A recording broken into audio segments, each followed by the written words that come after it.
Assalamualaikum warahmatullahi wabarakatuh. Halo, apa kabar kalian? Semoga kalian selalu diberi kesehatan ya. Hari ini kita akan belajar mengenai pengenalan ilmu kimia. Kita mau kenalan nih sama ilmu kimia. Apa sih ilmu kimia itu?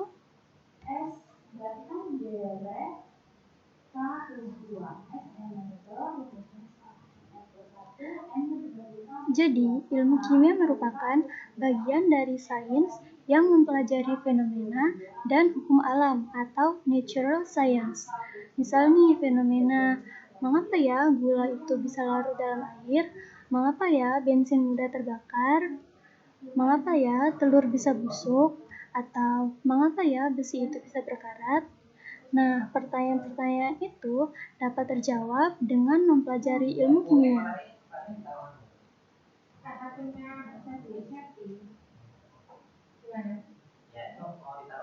Jadi, ilmu kimia adalah ilmu yang mempelajari tentang sifat-sifat materi, susunan materi, perubahan materi menjadi materi lain, dan energi yang menyertai perubahan materi.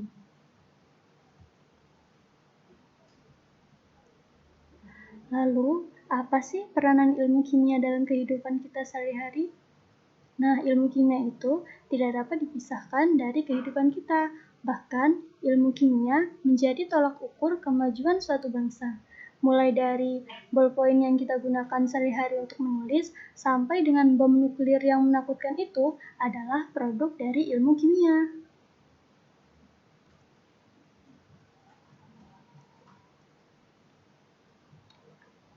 Nah, lalu apa aja ya contoh-contoh produk ilmu kimia?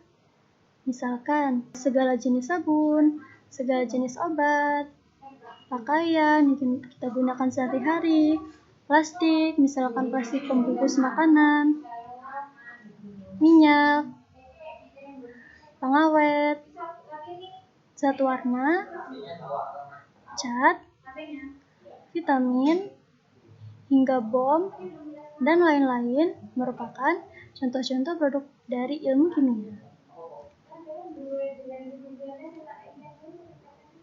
Wah, ternyata ilmu kimia memiliki peranan yang penting terhadap ilmu-ilmu lain, misalnya ilmu kedokteran, ilmu pertanian, ilmu geologi, ilmu biologi, ilmu komputer, ilmu hukum, dan lain-lain. Nah, selanjutnya kita akan belajar mengenai metode ilmiah. Ilmu kimia berkembang karena adanya penemuan-penemuan yang dilakukan oleh ahli kimia dengan menerapkan metode atau kerja ilmiah.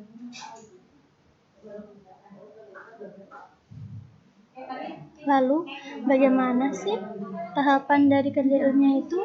Nah, berikut ini ada skema tahapan kerja ilmiah. Tahap yang pertama yaitu membuat pertanyaan ilmiah. Tahap yang kedua membuat hipotesis. Tahap ketiga merencanakan eksperimen. Tahap keempat mengumpulkan data. Tahap kelima mengolah data. Tahap keenam mengevaluasi data. Dan tahap yang terakhir membuat kesimpulan.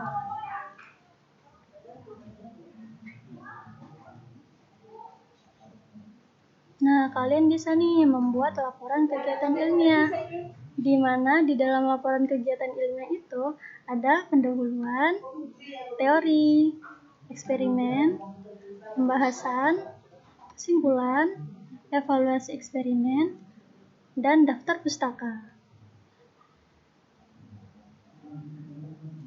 Nah, dengan mempelajari metode ilmiah, kalian dapat mengembangkan sikap ilmiah.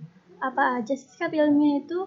Misal, mengembangkan keingintahuan, dapat membedakan fakta dan opini, mengajukan pertanyaan dan berargumentasi, berpendapat secara ilmiah dan kritis, tekun dan ulet, teliti, cermat, dan akurat, jujur terhadap fakta, kreatif, inisiatif, dan mandiri,